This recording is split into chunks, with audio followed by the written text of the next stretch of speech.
dumuni baara ne hakili la n y'a daminɛ n mamuso de kɛrɛfɛ bawo a ye n dege fɛn bɛɛ la a m'an bali tagali la école la ale ma taa école la mais a y'a cɛsiri k'ale mɔdennin kelen fo ka kalan donc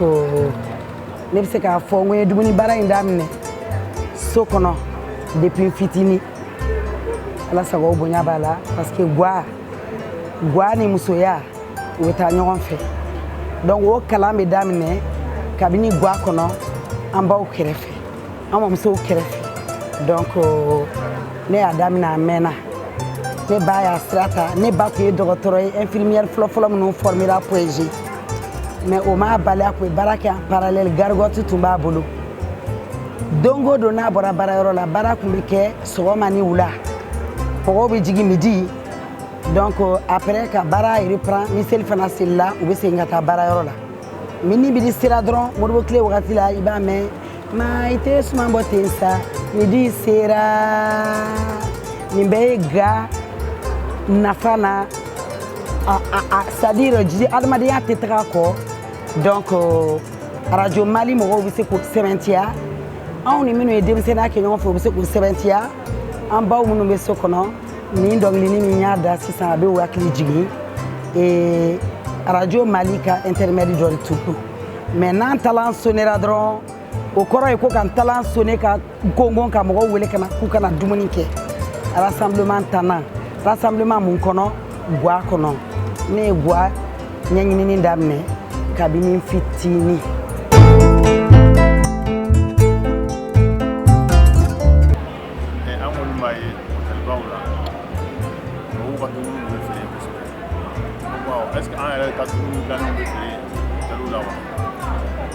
sisan i ye question min fɔ tan question duman ba vieille marmite ka baara yɛrɛ y'o de ye